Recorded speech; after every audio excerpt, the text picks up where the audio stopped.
Good morning. This is KELOLAND on the go with all you need to know in news and weather as you start your first weekend of winter. We also have your boredom busters coming up, but first, our top story. Authorities believe an unidentified woman found dead in Colorado in 1999 may have ties to South Dakota, and they're hoping someone here in KELOLAND will be able to help identify her. Part of her remains were found in an old refrigerator near the town of Wallensburg, Colorado. Investigators believe she was part African American and part Lakota or Dakota Sioux. She had shoulder-length, curly, dark brown hair that was styled in dreadlocks at the time of her death. Remember her from her teeth. She also had a lot of fillings and a lot of dental work done. So I'm hopeful maybe there might be a dentist who worked on a reservation or worked with the indigenous people in South Dakota who might remember her just based on her teeth. If you may know who this Jane Doe is, we have contact information for Colorado authorities with this story here on KELOLAND.com. The suspect in a Sioux Falls crash that took the lives of two teenagers in April will be tried as an adult. Damian Laureles was 17 years old when authorities say he crashed into a Sioux Falls home, killing two passengers. In the final day of testimony on Friday, the defense argued Laureles' actions were not intentional. The state argued that Laureles getting behind the wheel while using alcohol and drugs was a reckless disregard of human life. The judge decided the case will be held in adult court to protect the public. The two teenagers accused in the shooting death of a Huron woman are headed to prison. 41-year-old Nicole Klitsch was shot and killed in an apartment in May.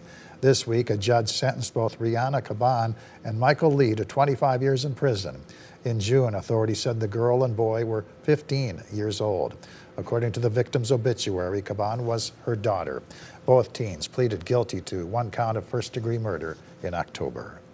Let's take our first look at the forecast now with meteorologist Adam Rutt in the Storm Center. Good morning, Adam. Good morning, Perry, and good morning, everybody. It is a quiet start to the winter season, which officially began earlier this morning around 3:20 Central Time, give or take a couple of minutes. But either way, welcome to winter, folks. It's 12 degrees this morning with a view from Falls Park. Southeast wind at 9 miles per hour. It's a beautiful start to the day, but it's pretty cold with or without the wind chill. From Falls Park, we'll head on up to Aberdeen and take a look up in Brown County. A nice sunrise up there, also at 12 degrees with a south wind at 11 miles per hour. Meanwhile, in Pierre, we're at 10, a south wind at 6 miles per hour.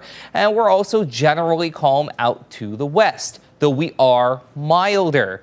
We jump up to 28 as you head out toward Rapid City, and that's going to set the tone for what we get later today, both in terms of whether we're going to be cool or not and who gets what for that matter. 36 this morning in Spearfish, 33 for Custer, 13 though in Mobridge as well as Huron, 11 in Yankton, 9 for Spencer over in Iowa, 5 in Worthington, 8 Brookings, and 12 for Marshall.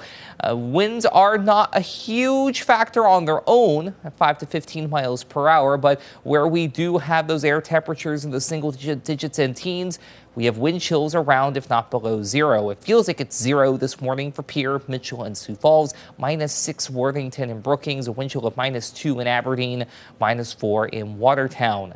But we do have some temperatures that don't make it look or feel like Christmas anytime soon. We'll talk about that, go through the rest of your 7-day forecast coming up. All right, thank you very much, Adam. Well, this is the final weekend before Christmas, so stores will be packed with last-minute shoppers looking for deals as they check off the last items on their gift lists. We found many self-confessed procrastinators at Lewis Southgate in Sioux Falls Friday who will be very glad once they're done with their Christmas shopping. Oh, a relief.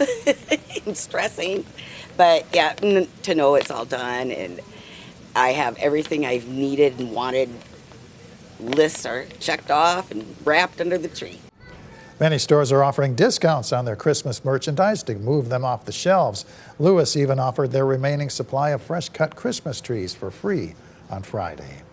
The 29th annual Heroes Behind the Badges blood drive is underway in Sioux Falls.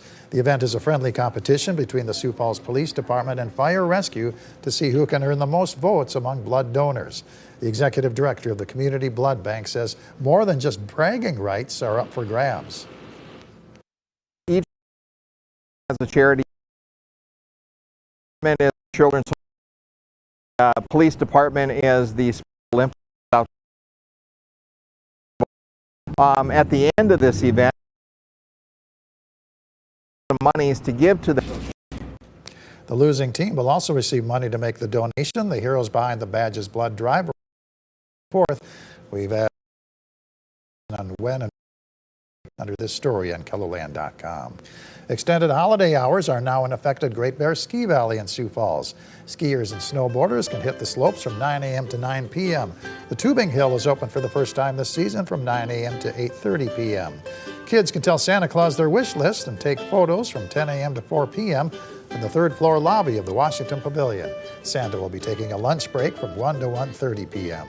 Kids can also visit Santa Claus at the Lewis drugstores today. Santa will be at the Lewis at 69th and Louise from 9 a.m. to noon. Then he's off to the Lewis at 32nd and Ellis Road from 2 to 5. The Buck Before Christmas features bull riding action in the Expo Center of the W.H. Line Fairgrounds. Gates open at 5 p.m. The bull riding starts at 7. Tickets are $20 and free for ages 10 and under. Adam? Overall, anybody that's going to be doing any last-second Christmas shopping or doing any really Christmas activities for that matter this weekend, in general, you're good to go, including this morning. A few clouds out there on occasion, but that's the only blemish to an otherwise pretty nice, albeit cold start to the day for a large majority of the region. The closest any moisture gets to us this morning is up toward Winnipeg and then streaming down into northwestern portions of Minnesota to the north and west of the Bemidji area. Beyond that, yeah, just about it. However, we do have one little thing we're going to be watching as we head toward late Sunday. Again, today and tonight, not much of anything going on. Sunday starts off quiet, although with a few more clouds out there. But watch up to the northeast Sunday evening into Sunday night. We get the Clipper that's going to stay mainly in North Dakota and northern Minnesota. However, to the northeastern corner of South Dakota, we may get a bit of a wintry mix out of this. A little bit of everything in the cards for that area, even extending as far south and east as areas of Ortonville, Marshall as well could get in on a little bit of this. So be mindful of slick roads Sunday night into early Monday morning. You will want to keep that in the back of your mind. Otherwise, though, if you're hoping for snow, you're going to want to keep hoping. At least for the next 7 days, toward the tail end of both of these runs, which goes out 10 days, we do at least try to get something in place. Model 1 puts this out towards southwestern South Dakota. Model 2, however, which also picks up on that Clipper Sunday night, puts it to the northeast. So yes, do they try to put something out there? Absolutely. Is it going to be a slam dunk guarantee? Far from it, especially considering the spread from model to model, and also it's toward the tail end of that 10-day stretch. So we're going to have to just cross our fingers and say our prayers and hope that we can get something to come around. But for Christmas Day, I simply do not see that happening. Today, though, is going to feel like the start of winter, especially if you're East River, 20s and low 30s, but 50s out to the west, even near 60 in a couple of areas. Overnight low temperatures tonight dropping into the teens if you are East River, 20s and 30s, though, the farther west you go.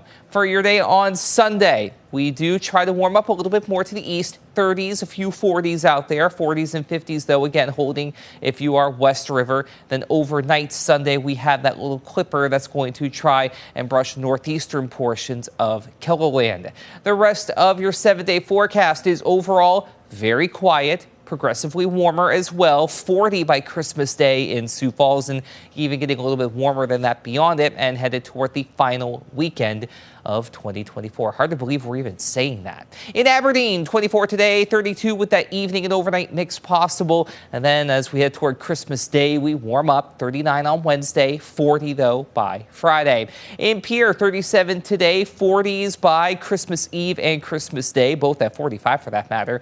We'll stay in the mid 40s by the end of next week. And for Rapid City, overall pretty quiet and also pretty warm this weekend, mid to upper 50s both days. 47 by Christmas Day with a few extra clouds, maybe an isolated sprinkle of the rain variety. And we'll stay above average on the thermometer even as we head beyond the 7-day forecast. Have a great day, everybody. For more on your local news, weather, and sports, you can always head on over to KELOLAND.com.